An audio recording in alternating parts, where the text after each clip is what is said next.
MG Rob back with you, and today we're going to work on my 1953 M38A1 Jeep.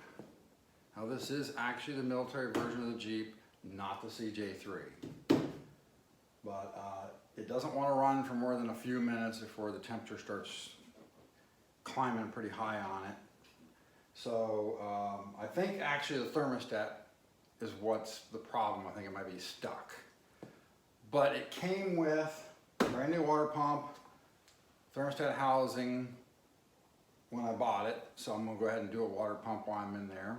And I went ahead and picked up a new thermostat. So let's get stuck into it. So these things have these little hooks right here, and when you lift the hood up, it latches into this latch right here to keep it up so it doesn't fall down on you.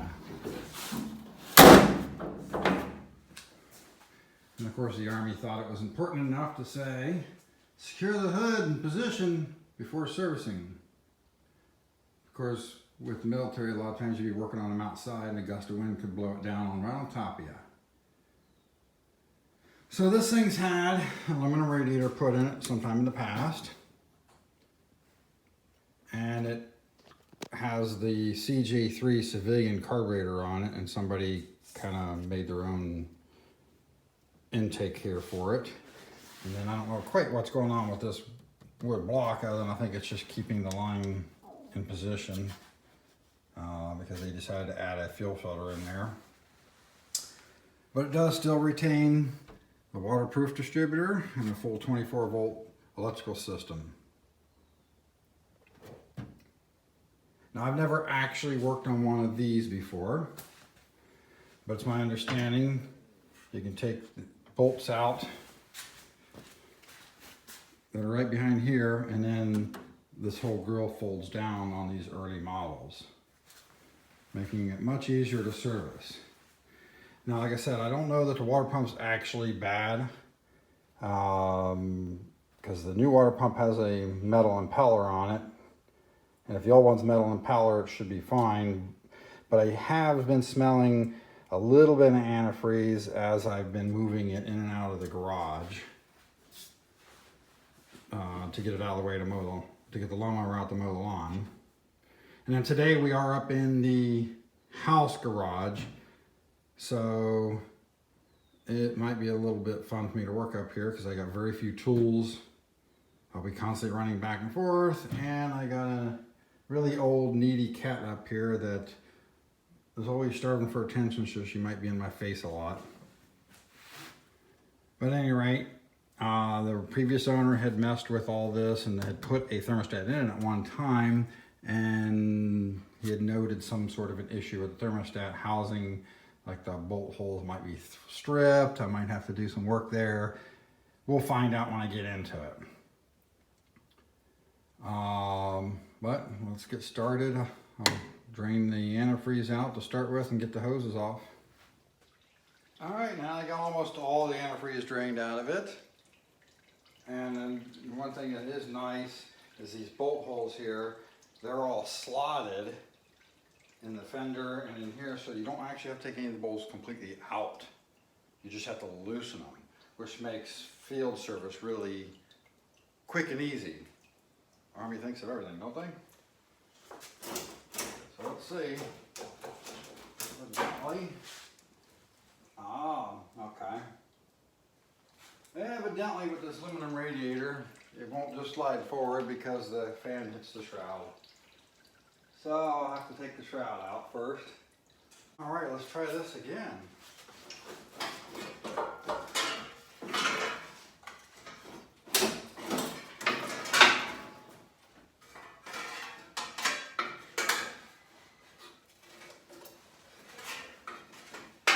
Obviously the incorrect lower hose on this thing too, but I do believe that with aluminum hose or aluminum radiator, that the original hose doesn't fit anymore. So I think that's why they just have that universal hose on here. I will probably look to see if there's something better I can do there as I put it back together. Either different length hose, or just search through the parts on the shelf and see if I can find one that's shaped right to actually fit there instead of running this thing. All right, well, now we have access to the water pump. So I got the cooling fan off. I just need to slacken off the generator here to get the belts loose. And you can kind of see the hardware that's in the thermostat housing. It's not all the right stuff. Once I get the bolts out, we'll see what we got to work with and go from there. All right, so like I said before, I think the real problem actually is the thermostat. It might be stuck, closed. And what I like to do whenever I install a thermostat is I always like to push on them here and make sure they pop. Because see, hear that where it's really hard to pop initially. I've had these things, they're out of the box. Ironically enough, the most problems I've had is with the fail-safe ones, where you initially push on it and it just doesn't go and then pops and finally open, and then it'll open, then it'll work after that. But that's how I always do that before I install them. But I also, when I rebuild an engine, I break it in, do the cam break in with no thermostat. Because if your timing's off a little bit, you're running a little lean, whatever, it can run a little warm and it gives you more time before the engine gets up to temperature to try to get the carbs and the timing closer or to run it longer before it gets too hot. So quick tech tip of the day. So as I was taking the thermostat housing off, it had this really long bolt going through here, and I found out why, because these threads here are fairly boogered. So I'm probably going to have to put a helicoil or something in that. And then when I'm getting in there and taking the generator loose, I found out, so that's loose. I'll have to fix that while I'm in there as well. All right, as I'm trying to slacken off the generator to get the belts off, I'm finding that I cannot move the generator at all. Really hard to see, but back in here, you got the oil fill tube coming down.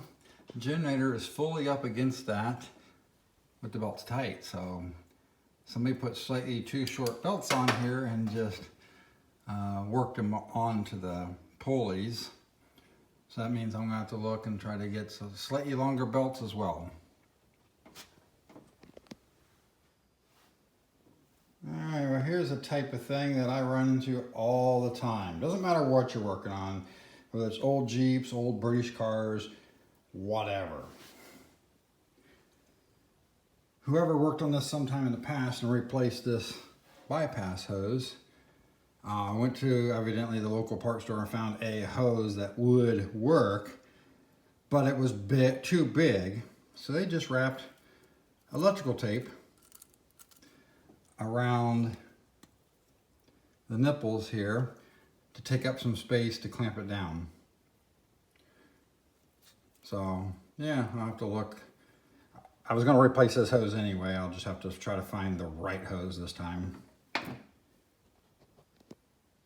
All right, one more thing that I found, which is a good case for not doing stuff like wrapping electrical tape around here, because electrical tape is not made to withstand the kind of heat of the cooling system, not let alone the ethylene glycol might attack the tape. But the tape here, this is some of the tape I took off. This was actually down inside the hole. Had pulled out and went down inside the hole and was blocking water flow.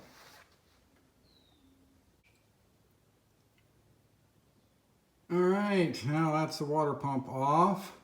Now nothing actually looks wrong with the water pump initially. It actually doesn't even look all that old, really, at least mileage wise.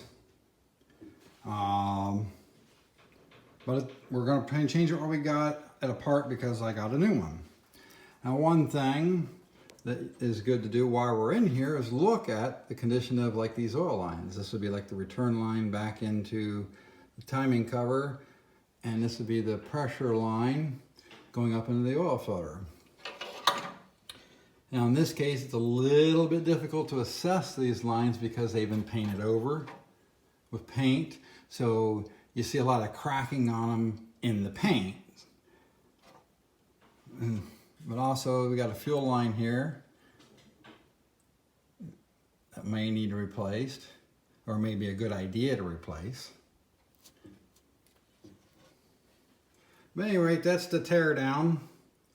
So now I'm going to have to go digging for parts, and I might be able to get some at the parts store. I might have to order some online. But that's it for now, until I got parts to put it back together. So this is MG Rob. Later.